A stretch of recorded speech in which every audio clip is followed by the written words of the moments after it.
Hello, everyone, and welcome to ABC All About Canada, where we inform, inspire, and educate our fellow Filipinos regarding important issues happening in our community. I am your host. My name is Rovic Canono. I'm also a realtor and an immigration consultant. Today, we have a very interesting topic. It's about the 5 factors in purchasing your first home. And we have a very special guest for today. She is considered a pillar, I would say, in the mortgage brokering industry. She has been here in the profession for a long time already. She can be considered a family of those who have purchased the property for her help and assistance. She also considers her clients as family as well. And because of that, she has earned the nick, Pinay Mortgage Broker. Ladies and gentlemen, please welcome Mylene Lim. Hi, Robs. Magandang araw po sa inyong lahat. And I'm so happy to be here. I'm honored to be here. Thank you, Robs, for letting me join in your podcast. Thank you also, yes, for being with us today. Very interesting topic. So, Mylene, tell us more about yourself. So I have been in this industry more than a decade now. How I started Robs was when we moved here, I was basically taking care of the children, but we had a business sa Pilipinas. But here, what we did initially was we were flipping houses. That's how we started. So that's how I knew about the products, kung anong kailangan kong gawin, you know, to maximize profit, basically, how to make the most of it, you know, be able to live in a property and then make something out of it before we moved on. So that's how I started. So that's how I learned about the back end of purchasing a property, which is the mortgage. Galing. Alam mo, mga kababayan, sa Pilipinas kasi hindi yata masyado uso ang mortgage broker. Di ba? So, correct. Siguro I'll ask you the basic question. Who or what is mortgage brokering? And what is the role in purchasing, especially for first-time home buyers? So ang mortgage brokering, as you said, sa Pilipinas hindi uso to kasi normally sa Pilipinas dumidiretso lang tayo sa bangko. But here in Canada, we have a lot of options. Hindi lang po bangko ang pwede nating gawin. We have the credit unions, trust companies, private lenders if you need private lenders. We have the monolines. Monolines are mga lenders wherein their products are just generally mortgages. And as an end user, usually wala po kayong access sa kanila. They would prefer to go through middle party like a licensed mortgage broker, of which I am one. No, so as a licensed mortgage broker, I have access to all the banks, most banks, credit unions, and all that. So when you apply, when you give your application to me, what I do is I review it, and then based po sa application ninyo, pwede ko pong ma-determine which bank kayo pwedeng ipasok for the most chance na ma-approve yung application ninyo at the best rate and at the best product for you. So that's where I come in terms of getting you connected to the lenders. Ipapackage na mabuti yung application para ma-approve yung inyong application. Napakalinaw. Isa pang basic question, normally tinatanong ito, paano ba nagiging mortgage broker ang isang gustong maging mortgage broker? So you need to go through a course. UBC offers it. I think you can do it online.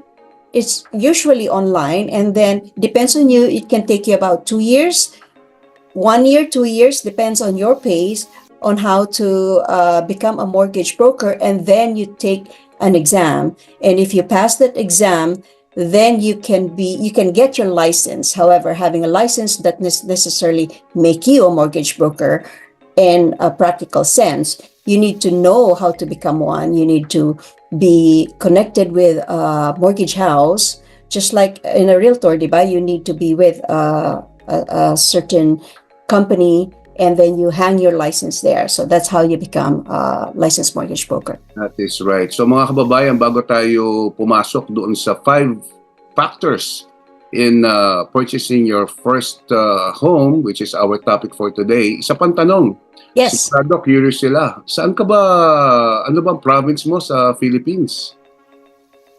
Luzon, Visayas, Mindanao. So I was born in Jolo, Sulu, which is at the Oh. very, very southernmost part of the Pilipinas. Kasi both my parents, they're doctors. So Mm. dun sila nag-start ng kanilang practice. Oh. My mom's mom is from there. Mhm. So I was born there and I spent my early childhood there. Pagkatapos lumipat sa Visayas, sa Dumaguete for a few years. Okay. And then for university, lumipat na kami sa Manila. That's where kasi I studied in UP.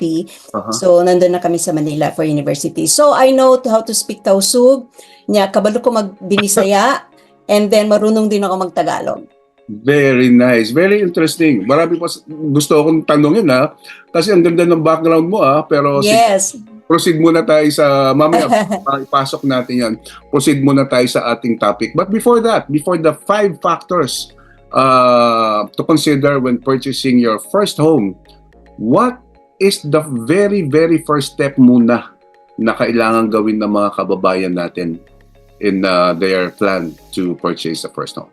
So the first step they need to do is to get a pre-approval. That is the very, very first step. Kasi kung wala pa kayong pre-approval, you are just like throwing a dart and not even knowing where it's gonna hit. No? Wala kayong parang target. So you need to know how to move forward. And the only way you can get forward is to get yourself pre-approved so you know kung which direction you're going. Okay, so pre-approval. In what stage ito kailangan? For example, nag-usap kayo ng asawa mo na palagay ko, honey, bumili na tayo ng bahay? Or meron na bang lumapit sa inyo na broker, realtor na invite kayo for open house? Or yung nakapunta na kayo ng open house at meron na kayong nakita? What stage ang masasabi mo na ideal na kumuha ng pre-approval? As soon as you are thinking that you would like to purchase a property, now or in the future, you should already consult to get a pre-approval. So even if you're just thinking 2 years from now pa ako kukuha, it's best for you to already approach a mortgage broker now para alam mo kung magkano at least you have an idea of what you are looking for. And you will also know if there's anything with your income, your credit score, or whatever that you need to fix para when the time comes, ready ka na. Good. Next question siguro nila, sino ang lalapitan ko? Sino ang kakausapin ko for pre-approval? Ayan na. So you can go to your bank if you want, right? You can go to a bank and say, this is my income, how much am I gonna get pre-approved for? So you're gonna go into a cookie cutter lang yan. Pag pumunta ka sa banko, they will just say, okay, well, based on your income, this is what you get approved for. So basically, mangangapa ka pa rin ng konti. But if you approach a licensed mortgage broker, you give your documents, the licensed mortgage broker can review it with you and just say, oh, ano pa bang income natin pwedeng magagamit? Oh, what's this? Do you have this? Do you have that? Oh, and look at your credit score. We may need to fix it a bit to improve your chances of getting approved. Or down payment, what's your down payment looking like? So all of this, sa umpisa pa lang, medyo hinihimas-himas na para when you're ready, ayos na siya lahat. Would you say na mas maganda na ang fellow Filipino natin ay kumuusap ng fellow Filipina in terms of their application? Kasi gusto ng iba, nakaka-relate sila eh. Would you say na ganun?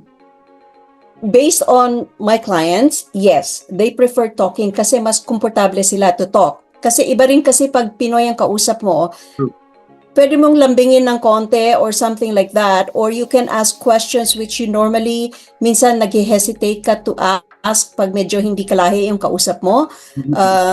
So, based on my experience, they prefer talking to a Filipino kasi mas at least alam natin, gamay na natin yung how how we think. I And would say, yung tipong sa mata pa lang, minsan nagkakaintindihan na kayo pag fellow Filipino. exactly, Yung exactly. broker mo, di ba? Exactly. You're more comfortable right at the onset. That is right. That is right. Okay, so mga kababayan, papasok na tayo dito sa 5 factors na sinasabi ng ating guest na si Mylene Lim na kailangan for your pre-approval para makakuha kayo ng chance, bigger chance of a pre-approval. So, factor number 1. First factor, income. So, kung magkano po kayo ma-approve for mortgage, ang una po natin tinitingnan is income. Are you employed? By employed, are you full-time permanent? Are you full-time part-time? Are you casual? Are you temporary? So, lahat yan tinitingnan natin. So, of course, if you're full-time permanent, mabilis lang yan kasi ano na yan there's already a guaranteed income that we can consider. If you're part-time permanent, then we need to see may guaranteed hours ka ba? Oh, wala siyang guaranteed hours. Average is about this time. At that case, we will need to use 2 years of average. So that means you would have to have a tenure of 2 years in that employment. The same as casual income. Pag casual income, kailangan we need to see 2 years that you've been on the same job. Hindi the same industry, but the same job for us to be able to use that income of yours. Now, tips, commissions, 2 years po yan. And these are all have to be declared. Pag hindi po ninyo dineclare yan sa CRA, we cannot use those income.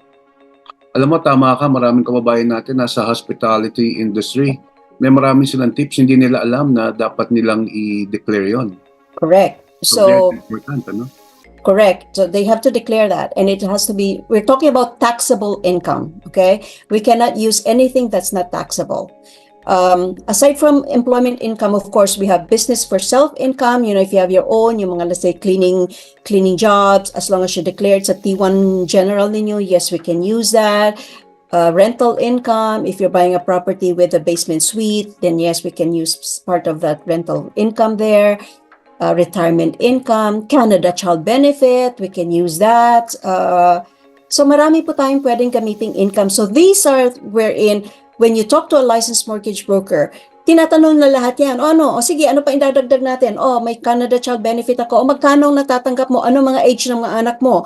Kasi there's a limit to what we can use. So all of this, which you as an applicant would not necessarily be thinking that you could use, but us with our experience, we know immediately anong pwede naming tanungin para ma-maximize natin. Alam mo, ang daming tanong dyan, ano? Katulad nung, paano yung iba na mas gusto nila cash job? No. Oo. No.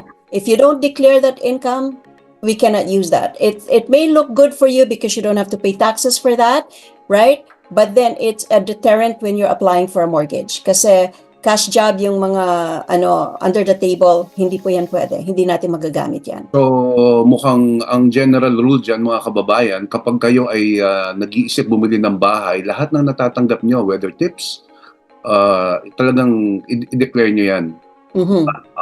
Alright. Ito pa, ang isang tanong. Paano naman yung mga merong yung asawa merong full-time, yung asawa na yung babae ay hindi full-time. Ano ang factor niyan? So, we can have 2 applicants. We can have so many applicants on the application. So we will use the full-time income of the spouse and use the part-time income of the other spouse, assuming yung part-time income niya ay pwede natin gamitin. Alright. Alam mo, maraming kababayan natin, double job. So, advantage yun. Yes. So, if you are, I do have clients with 2 full-time jobs, no? So, pag ganito po, pag dalawang full-time jobs ninyo, we need to see that you've been having that 2 full-time jobs for a few years na, para makita, kaya mo ba? Because 2 full-time jobs, you're talking about what? The minimum will be about 50, 60 hours a week, no? So, the lenders would like to see kung kaya nyo ba yung ganitong pace, ganitong number of hours a week. Now, it's a permanent full-time and a permanent part-time. Yes, we can use both incomes as long as, again, the permanent part-time may guaranteed hours kayo. Alright, oo. Isa pang common question dyan, okay, dalawang full-time yung mag-asawa. Meron silang anak na gusto nilang idagdag. Ano kaya ang qualification or hindrance na pwede nilang isama yung anak nila? What I usually do is, when I get the application, nire-review ko muna yung mag-asawa, no? Ito muna. Let's see muna kung itong based on kayo mag-asawa, magkano maa-approve sa inyo. And then if that's not enough, then we bring in the third one. Kasi, syempre, kung may kasamang pangatlong tao, yung pangatlo, yung anak, mawawala na yung kanyang mga first-time home buyer privileges. And then, if later on gusto na niyang magkaroon ng sarili niyang bahay, mahihirapan siya kasi nasa mortgage siya ng magulang niya. Take note na kahit na, let's say, you're just on the application or on the mortgage, sa papel lang, you don't pay for anything, your parents are the one paying for the monthly. As far as the lenders are concerned, if it's going to show on your credit bureau report that you have a mortgage, they will take that into account in your application. So, ang ginagawa ko is nire-review ko muna ang magulang. Tapos, kung hindi kasya, saka natin isama yung anak. Alam mo, isa sinabi mo na yan, sasagot mo na yan, talagang mararamdaman nung nakikinig o nung client mo na kapamilya ka eh. Yung ibang mortgage brokers, well, so baka sabi, sige, pasok na natin kaagad yan. Yes. Pero yung sinabi mo na yung madi-disqualify na yung anak as a first-time home buyer sa pagbili niya ng SEC, ano yun eh, hindi minsan nakikita ng... Exactly. Oh. Yes. Yes. So it's really something wherein pag yung nakausap ninyo ay may, would look after you of your interest, then they take this into account. Hindi nila na basta, sige, of course it's easier for us to get you approved, with a bigger income. But we look at the backside. Ano mangyayari sa anak? Kasi like me, I have children. I would like them to be able to have the benefit of a first-time home buyer come oras na nila. Bakit ko isasama yung mga anak nyo kung pwede naman pala kayong dalawa lang, di ba? So, does it make sense? True. Yan ang mortgage broker na may puso. Thank you. Yeah. So, bago tayo pumunta sa factor number 2, meron pa ba tayong, okay na tayo? Let's go to factor number 2. Okay na tayo? Alright. Yes. So mga kababayan, dito naman tayo sa factor number 2 to consider when purchasing your first home. So factor number 2, credit score. Dito po sa Canada, nabubuhay tayo lahat on credit. So meron actually I have applicants wherein they say, wala po akong credit card. Unfortunately, if you don't have any credit history here, you cannot get a mortgage. Maybe kung 19 years old ka, no, kasi bago pa, of course, you only start getting a mortgage, start building your credit if you're 19 years old, because that's when the only time you can apply for a credit card. But if you're, let's say, 30 or 40 and you don't have a credit history in Canada, chances are you won't get approved for a mortgage, because lenders would like to see yung payment habits nyo, no? So the only way they can check this is through your credit history. Ngayon, kung wala kang credit history, paano mo nila malaman kung magpapautang sila sa'yo, nababayaran mo yun? Right? That's one. So that's why credit score is important. Second is credit score would show what is your payment habits. So let's just say, on time ka ba nagbabayad ng yung kautangan? Do you pay at least the minimum amount? What is your revolving balance on your credit, mga trade lines? So these are the things that are considered by lenders. So let's just say, nalilate ka ng payment ng cellphone bill mo, tapos tatanungin kita, Rovs, bakit late itong payment mo sa cellphone bill mo nung 2021? 3 beses kang na late. So, take note yung credit history ninyo, the lenders and myself, we see 7 years of history. Okay? And in that time, nakikita namin for each of your trade line, ilang beses kayong na late ng payment. Lahat. Ilang beses kayo nagbayad on time. So, kung nalilate po kayo, lumalabas yan, ilang buwan kayong na late. So, I'm gonna talk to you and say, hey, Robs, no 2021, na late ka ng 3 buwan. Bakit? No? And you say, oh, I went to the Philippines and all that. So, these are reasons which we could explain. Pero some of us would go, kasi credit, cellphone lang yan 50 lang yan, kaya nakaligtaan ko ate, maliit lang kasi yan. So, think of it from the lender's point of view. $50 lang hindi mo nababayaran on time, ano pa kaya pag mortgage? See how they think, right? So when you apply for a mortgage, lenders would like to see a credit score of at least 680 and above. If you go below that, hindi naman ibig sabihin hindi kayo ma-approve. It's just like we need to review and explain to the lenders if there is a reason bakit medyo mababa yung score ninyo. Now, the higher your score is, the better chance you have of getting a good mortgage product. Because the A lenders, ito yung magaganda yung mortgage, magaganda yung rates, they would like to make sure na pinapahiram nila doon sa mga taong maganda yung credit history. So again, credit score should be 680 and up. Payment habits, you always pay on time. Revolving balance. So if you have a credit limit of 5,000, make sure at the very maximum you go only about 70% of your credit limit. Basically, that's the maximum. If you can go 50%, so much the better. Again, this is for purposes of application. But in going practicality side, make sure now when you borrow against your card, you would be able to pay it on a monthly basis in full. Kasi mahirap po yung nag-accumulate bili ako ngayon, 1,000 to, o sige, babayaran ko yan, makakaroon ako ng pera. The next month, nagdagdag na naman. Before you know it, hindi na ninyo kayang bayaran yung inyong kautangan. And I have a lot of clients who had gone through this. Kasi tayo, galing sa Pilipinas, hindi tayo sanay na may nagmamonitor ng ating mga credit cards, right? Biglang, it comes to a point na after 2 years sila dito, yung kanilang credit cards, max na lahat. And then, hindi na nila alam paano nila mababayaran. So, they already gotten themselves into a bind sa umpisa pa lang. So, make sure when you have your credit card, that's not a free pass for you to keep on using it indiscriminately.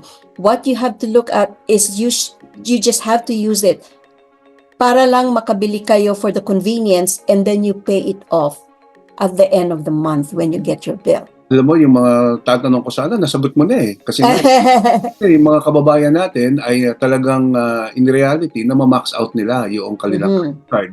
At saka, yung tanong ko sana na yung revolving balance, nasagot mo na rin. Tanong, okay, bibili ako ng bahay. Sige na nga, babayaran ko lahat, i-zero ko lahat yung mga credit cards ko. Anong effect nun? So, when you apply for a mortgage, the lenders put in a certain percentage of your income towards the housing expense and a certain percentage towards your other expenses like credit cards, car loan, and lahat. So, ang nangyayari for a loan of, let's say, if you are owing $1,000 a month on bills, car loans, credit cards, for every $1,000 a month that you need to pay, yung mortgage approval ninyo goes down by $120,000. Okay? So you have to take that into account at the start. So of course, when you pay that down to zero, that means yung mortgage approval amount has gone up by $120,000 for every $1,000 monthly payment, hindi 1,000 credit loan na bumaba. $1,000 of monthly payment na mawawala dun sa kautangan mo, your mortgage approval amount goes down by about 120. Goes up by about 120,000. I see. Wow. Paano kasi yung mga iba, maraming binabayaran, katulad ng, which is actually for their own future, katulad ng mga insurance, di ba? So, insurance, that doesn't count. Wala yan. We're talking about trade lines, a credit card, car loan, student loan, mortgage, yun mga yun ang So yung mga binabayaran nila na mga health insurance na kinuha nila o kaya mga pension plans, alam mo kasi maraming mga insurance brokers as well na nag-o-offer ng mga ganyan, mga tinatawag na hospitalization na ganyan. No. So hindi kasama yon. Hindi kasama yan. That's good to hear. That's good to hear. Oh, that's good to hear. Okay, all right. Okay, so to summarize, yun na nga yun, kailangan ingatan ng inyong credit history. Sa umpisa pa lang. So this one is not even if you are about to ask for a pre-approval. Right at the start, pag land pa lang ninyo or bago pa lang dito, ingatan ninyo ang credit history nyo. Dapat pala for new immigrants, meron parang ganyang seminar, ano? Di ba? Kasi nagiging conscious lang sila kapag bibili na sila. Which is too ang nangyayari kasi, I have a lot of applicants wherein when we go through the application na biglang nakikita na ganito yung mga problema, tapos nasasabi sila, naku, Miss Mylene or Ate Mylene or Tita Mylene or Mylene, so, sana may nag-guide sa amin noon pa lang na ganito, hindi kasi namin alam. So, I mean, it doesn't mean we can't work it out. It may take months, it may take years to put you back on track, but it can be done. It's just that mas maganda kung sa umpisa pa lang ay naiwasan na itong problema. Well said. Okay, pasok na tayo sa factor number 3. Yeah, so the third thing we need to take into account is your down payment. When you buy a property and you're a first-time home buyer, so meron yung scale, no? For every 500,000 that you purchase, for up to 500,000, your minimum down payment is 5%. And then if you buy, let's say 750, your minimum down payment is 50,000. Kasi mangyayari niyan, the first 500,000 is 5%, the next 500,000 is 10%. So anything above $1 million, 20% na po yung minimum down payment dyan. Wala na pong dyan, wala nang stairs, no? Staggered payment ng down payment. Now, sources of down payment can be coming from your own savings, own investment, sale of properties, or gift, no?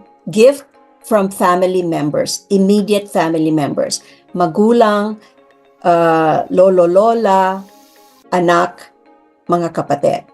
Anything else is not considered immediate family member, and therefore most lenders will not consider gifted down payment coming from those. RRSP, yes, you can use your RRSP, of course.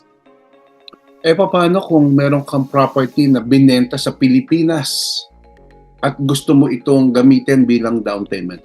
Yes, you can do that. What we just need to show is the monetary trail, no? Na nanggaling sa Pilipinas at saka pinadala mo dito. So, pakita natin na there was a property that was sold and then how much it was sold and then the telegraphic transfer, if that's how you sent it here, then we just need to show it. Now, with regards CRA, wala na tayong, we're outside that, but we're just on the application side. We look at the paper trail of where the money came from for down payment. Quick question. Okay, pangit ang aking credit score, pero meron akong pan-down na malaki, na almost 80% kung merong ganun. Nakabenta ng bahay sa Pilipinas. 80%, pero pangit ng credit score ko. What happens? So it depends how bad it is, right? If it's really, really bad, let's say 500-ish, okay? Then we may have to resort to a private lender, because private lenders, they don't really care what your credit score is. They don't care how much your income is because they're going to make a lot of money out of you.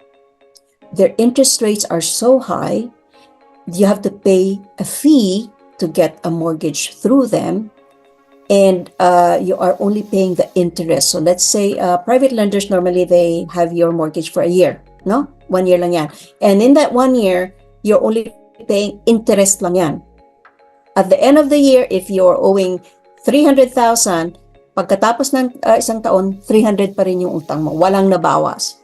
Punta lahat yan sa private lender. Siguro, curious sa mga kababayan natin. Maraming advertisements yung mga private lenders na yan. Are you okay to mention kung ano itong mga private lenders na to? So private lenders, these are in Canada, there are different kinds of private lenders, no? Pero for me, I would go always to yung mga legit na private lenders, because these are controlled yan sila federally, no? They can only claim so much interest, hindi sila pwedeng, and then their fees are also controlled, no? And then where the money came from for them to lend to you, that's also being monitored. So can you name me?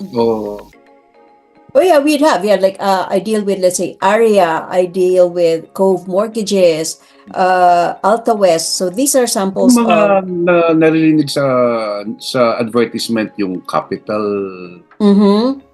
something like that, tama ba? Yes, yeah, I don't necessarily deal with those. I would deal with those that are within the licensed group ng brokerage, because that way medyo, for me, it's monitored. No, I'm not saying that this one, like Capital Direct or what, are not a good lenders, pero it's just that I prefer to work with the lenders that I'm comfortable with. Alam ko yung patakaran nila. Baga yung sanay ka na at may experience ka na sa kanilang deal with.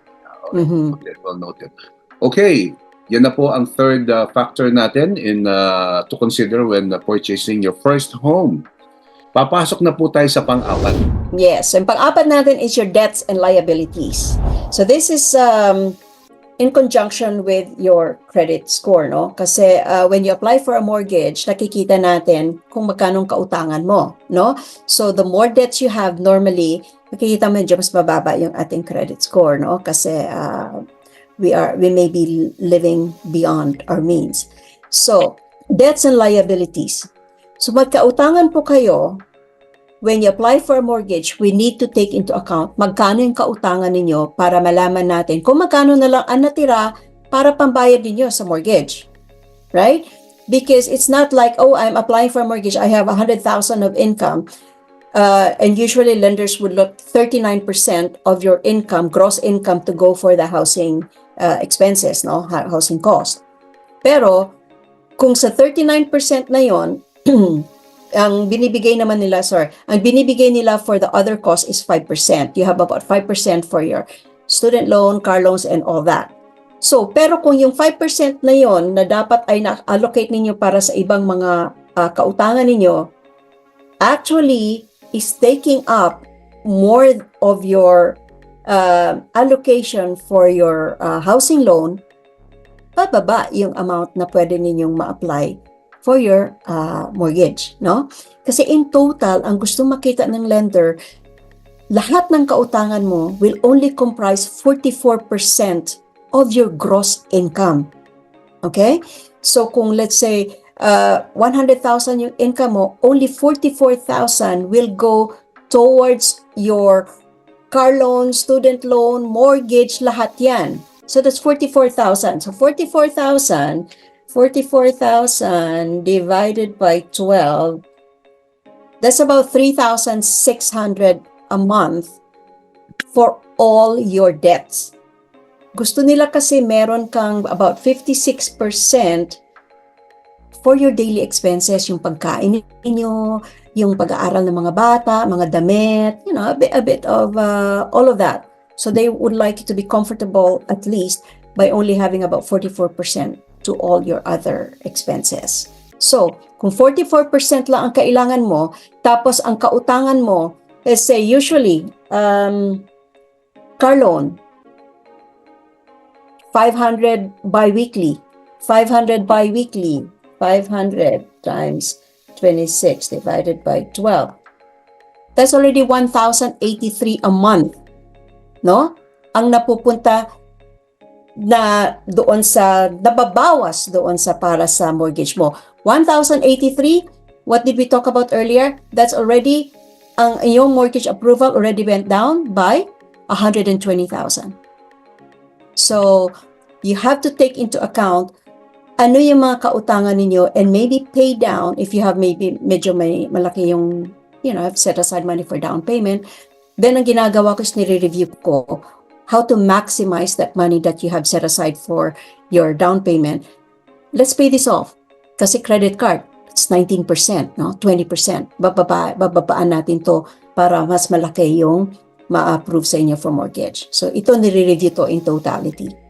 That's a good point. Alam mo, yung ibang kababayan natin ay minsan gustong bumili ng bahay at gustong bumili ng bagong kotse. Oh, yes. So, anong tip mo dyan? Okay, car loan or housing? If it were me, of course, I would go, if pasatabi na muna yung pabili ng bagong kotse, buy a second-hand one, buy a cash car na ganon.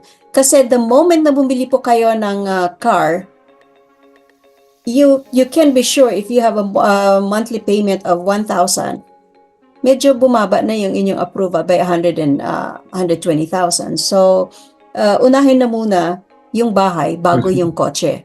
Unless you wanna live in your nice car, right?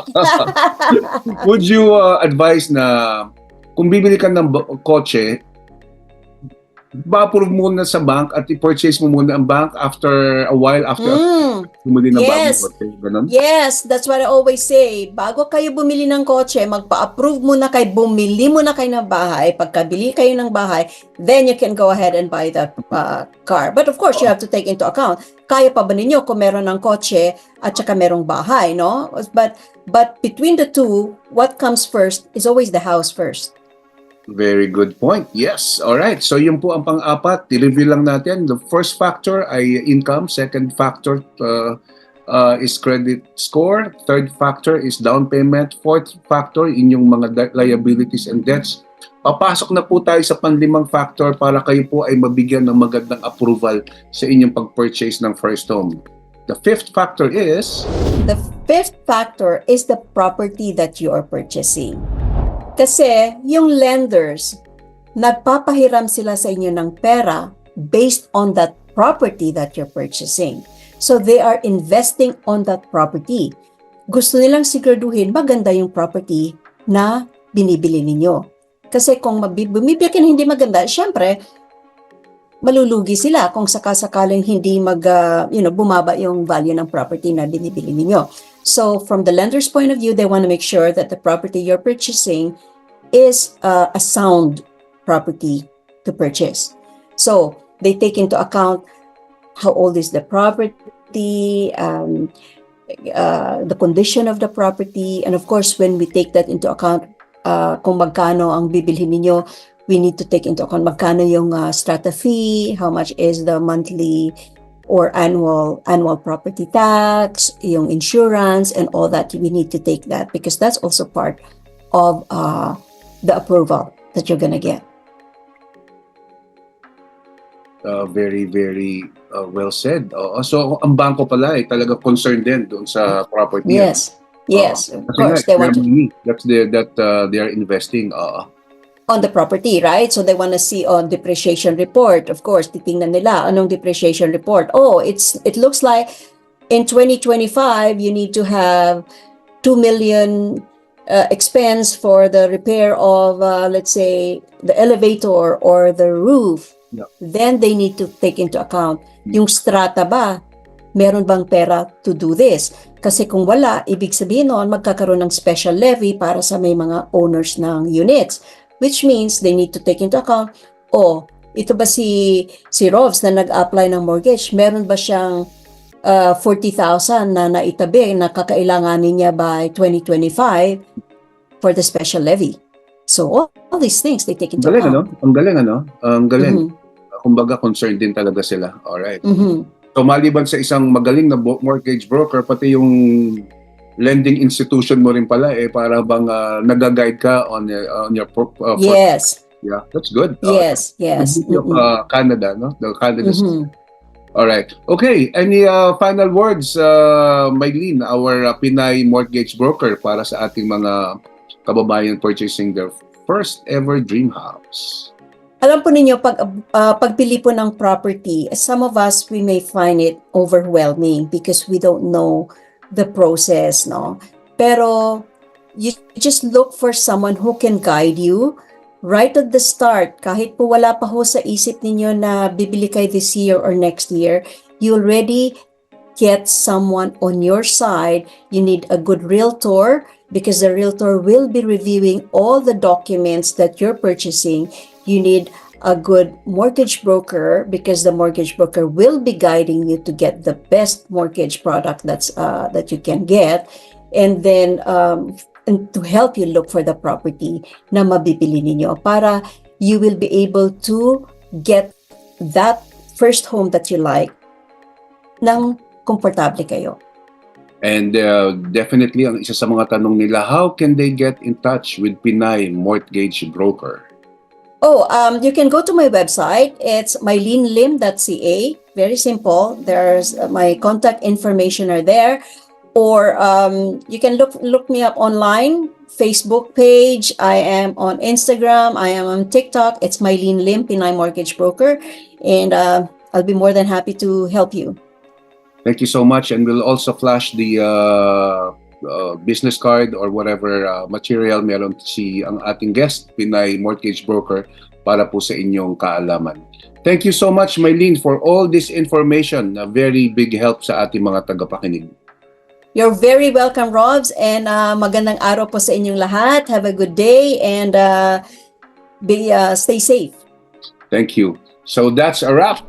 Thank you everyone for watching ABC All About Canada, where we inform, educate, and inspire our kababayans with regards to pressing issues and in our community. Once again, this is your host. My name is Rovic Canono. I'm a realtor and immigration consultant as well. See you again.